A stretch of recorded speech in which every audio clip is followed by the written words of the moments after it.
नमस्कार स्टूडेंट, स्वागत है आपका हमारे YouTube चैनल में। तो आज के इस वीडियो में हम पढ़ेंगे lesson number 15 materials we use. तो देखिए बच्चों, हम अपनी डेली लाइफ में कई सारे मटेरियल्स का यूज़ करते हैं। जैसे जब हमारी सुबह होती है तब हम किसका यूज़ करते हैं? टूथपेस्ट का यूज़ करते हैं। उसके बाद सोप का यूज़ करते हैं, फिर हम डिटर्जेंट का यूज़ करते हैं। मतलब ये सभी मटेरियल्स है जिनका हम यूज़ करते हैं, और इनमें से कुछ मटेरियल्स नेचुरल होते हैं और कुछ मैन मेड होते हैं। ठीक है, तो इस लेसन में हम इन्हीं मटेरियल्स के बारे में पढ़ने वाले हैं। तो सबसे पहले आता है टूथपेस्ट। तो बच्चों देखिए, इंडिया में पहले क्या होता था, जो लोग होते थे ना वो दांतों को साफ करने के लिए किसका यूज़ करते थे? नीम के दातुन का, या फिर जो बबूल की छाल होती है ना उससे भी वो दांत को साफ किया करते थे। और जो अनार की छाल होती है, ठीक है, उसका भी यूज़ पहले लोग करते थे दांतों को साफ करने के लिए। और तो और जो राख होती है ना उसका भी वो लोग यूज़ करते थे अपने दांतों को साफ करने के लिए। लेकिन अभी के टाइम पे क्या होता है, ज़्यादातर लोग किसका यूज़ करते हैं? टूथपेस्ट का यूज़ करते हैं। ठीक है, तो यहाँ पर हम देखते हैं कि टूथपेस्ट के प्रिंसिपल इंग्रेडिएंट्स कौन कौन से हैं, कौन से इंग्रेडिएंट्स हमें हमारे दांतों को प्रोटेक्शन देते हैं। ठीक है, तो देखिए यहाँ पर फर्स्ट पॉइंट क्या लिखा है, the principal ingredients of a toothpaste calcium carbonate and calcium hydrogen phosphate remove the dirt on teeth. देखिए, टूथपेस्ट के प्रिंसिपल इंग्रेडिएंट्स जैसे कि कैल्शियम कार्बोनेट और कैल्शियम हाइड्रोजन फॉस्फेट, ये क्या करते हैं? ये हमारे दांतों से डर्ट को रिमूव करते हैं। ओके, फिर ये जो इंग्रेडिएंट्स हैं ये हमारे दांतों को क्या करते हैं? पॉलिश भी करते हैं। फिर थर्ड पॉइंट में क्या लिखा है, देखिए, a certain proportion of fluoride in the toothpaste helps prevent tooth decay। देखिए, जो टूथपेस्ट होता है ना इसमें कुछ प्रोपोर्शन में फ्लोराइड भी मिलाया जाता है। इससे क्या होता है, जो हमारे दांत है ना वो सुरक्षित रहते हैं।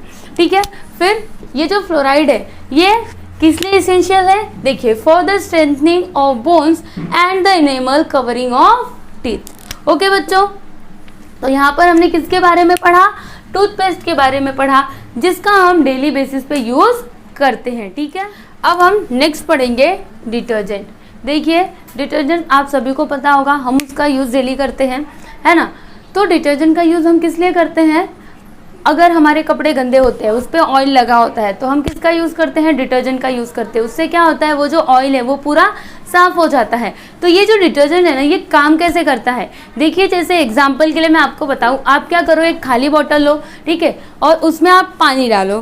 फिर पानी डालने के बाद उसमें आप तेल डालो और दोनों को खूब ज़ोर ज़ोर से ऐसे मिक्स करो। ठीक है, तब वो जो बॉटल है ना अभी आप उसको कहीं पे रख दो। फिर आप थोड़ी ही देर बाद देखेंगे कि जो तेल होगा ना वो पूरा के पूरा ऊपर आ गया रहेगा, पानी के ऊपर। ठीक है, अब आप उसमें क्या करो, जो डिटर्जेंट होता है ना उसको डालो, फिर उन सभी को ऐसे मिक्स करो। ठीक है, तब आप क्या देखोगे कि वाटर और ऑयल ये क्या हो गए रहेंगे? होमोजीनियस। मतलब आप देखोगे वो कैसा, जैसा मिल्क होता है ना वैसा कलर वो उस बॉटल में आपको दिखेगा। ठीक है, तो ये जो डिटर्जेंट होता है ना ये कुछ ऐसे काम करता है। देखिए, जो डिटर्जेंट होता है ना इसमें वाटर मॉलिक्यूल्स और ऑयल मॉलिक्यूल्स दोनों को होल्ड करने की प्रॉपर्टी होती है। ठीक है, इसीलिए ऑयल हो या फिर जब भी डर्ट या फिर कुछ भी रहता है तो उसको साफ करने के लिए हम किसका यूज़ करते हैं? डिटर्जेंट का यूज़ करते हैं। ठीक है, और रीठा हो गया, सिक्का का, देखिए, शॉप पोर, soap nut, soap, washing soda, washing powder, liquid soap, shampoo, ये सभी क्या है? डिटर्जेंट्स हैं। ओके बच्चों, तो यहाँ पर हमने क्या पढ़ा? डिटर्जेंट और टूथपेस्ट। अब हम पढ़ेंगे नेचुरल डिटर्जेंट। तो देखिए बच्चों, नेचुरल डिटर्जेंट मतलब क्या? जिसमें हमें कुछ मिक्स नहीं करना पड़ता, ये नेचुरली अवेलेबल होते हैं। ठीक है, जैसे एग्जांपल के लिए देखिए, सोप नट मतलब रीठा, जिसका फिगर आप अपने टेक्स्ट बुक में देख सकते हो। सोप पोर मतलब सिक्का का, ये क्या है? नेचुरल डिटर्जेंट्स है। ठीक है, और ये जो नेचुरल डिटर्जेंट्स है ये एक केमिकल को कंटेन करते हैं जिसका नाम क्या है? सेपोनिन। क्या नाम है? सेपोनिन। ठीक है, और ये जो डिटर्जेंट्स है ना ये ह्यूमन स्किन या फिर सिल्क क्लॉथ, वुलन क्लॉथ, इन सबको नुकसान नहीं पहुंचाते हैं जैसे अदर डिटर्जेंट्स पहुंचाते हैं वैसे। ठीक है, समझ में आ रहा है आपको?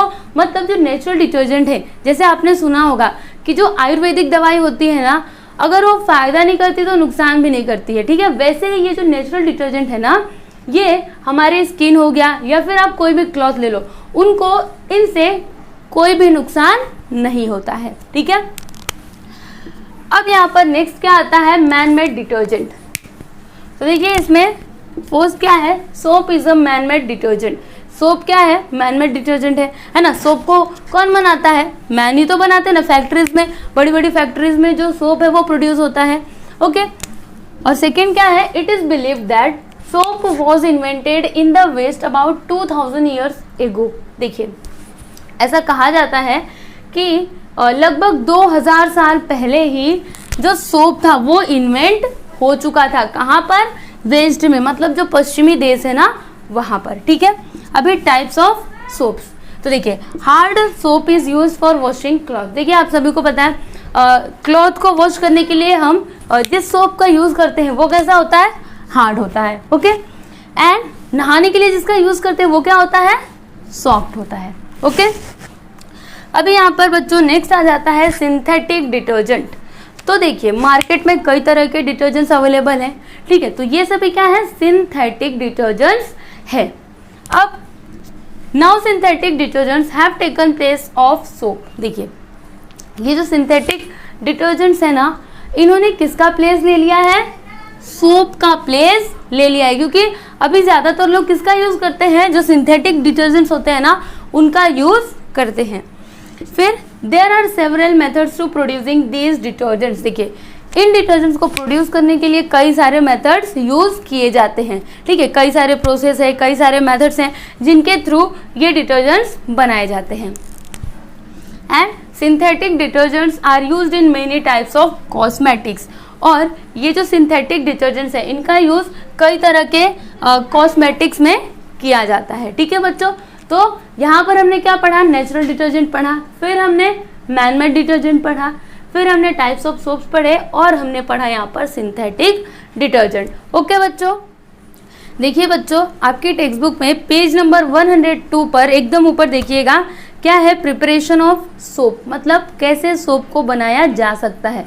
तो यहाँ पर सभी मटेरियल्स दिए हैं कि सोप बनाने के लिए किन किन मटेरियल्स का यूज़ करना पड़ता है, मतलब आपको कौन कौन से मटेरियल्स चाहिए, और यहाँ पे पूरा प्रोसीजर दिया हुआ है। ठीक है, तो अगर आप सोप बनाना चाहते हैं तो यहाँ पे प्रोसीजर दिया हुआ है, आप बना सकते हैं। अभी यहाँ पर हमारा नेक्स्ट टॉपिक आ जाता है सीमेंट प्रोडक्शन। तो देखिए बच्चों सीमेंट आप सभी को पता है ना, ये किस लिए यूज़ किया जाता है, कहीं पे भी बिल्डिंग्स बन रही है, कहीं पे भी घर बन रहे तो वहाँ पर किसका यूज़ होता है, सीमेंट का यूज़ होता है। विदाउट सीमेंट कंस्ट्रक्शन का काम हो ही नहीं सकता। ठीक है, देखिए यहाँ पर लिखा है ना, cement is an important material in construction. Okay, फिर cement is a dry greenish grey powder with fine particles. देखिए सीमेंट क्या है, सीमेंट कैसा होता है, आपने देखा होगा सीमेंट को, तो वो कैसा होता है, ड्राई होता है। फिर ग्रीनिश ग्रे आपने देखा होगा, वो कैसा होता है, जैसे राख होती है ना वैसे उस कलर का होता है। ठीक है, और ये इसमें क्या होता है ना, आपको कण दिखाई ही नहीं देंगे, जब आप उसको छुओगे ना तो एकदम मुलायम मुलायम, जैसे पाउडर होता है हमारे घर पे वो एकदम सेम वैसा ही होता है, मतलब इसमें फाइन पार्टिकल्स होते हैं। ठीक है, फिर देखिए इट इज मेड फ्रॉम, देखिए जो सीमेंट होता है ये किसका बना हुआ होता है, silica, alumina aluminium oxide, lime मतलब चूना, iron oxide and magnesium magnesium oxide. इन सभी को मिला करके क्या बनता है, सीमेंट बनता है। ठीक है बच्चों, अब यहाँ पर नेक्स्ट आ जाता है कंक्रीट। तो देखिए यहाँ पर फर्स्ट पॉइंट क्या लिखा है, concrete is prepared by mixing cement, water, sand and gravel. देखिए कंक्रीट कैसे बनाया जाता है, देखिए यहाँ पे किन किन चीज़ों को मिक्स किया जाता है, सीमेंट को, फिर water, sand and gravel. Gravel मतलब क्या होता है, जो कंकड़ होते हैं ना वो। फिर for making a strong and leak proof slab certain substances are mixed in concrete. देखिए अगर हमें स्ट्रॉन्ग और लीक प्रूफ स्लैब बनाना है तो उसमें और भी सब्सटेंसेस मिक्स किए जाते हैं। ठीक है बच्चों, तो यहाँ पर हमने क्या पढ़ा, सीमेंट प्रोडक्शन और कंक्रीट। ठीक है, तो यहाँ पर हमारा lesson number 15 materials we use finish होता है। आई होप कि आपको सभी टॉपिक समझ में आ गए होंगे। ठीक है बच्चों, तो अब हम मिलेंगे नेक्स्ट वीडियो में, तब तक के लिए नमस्कार।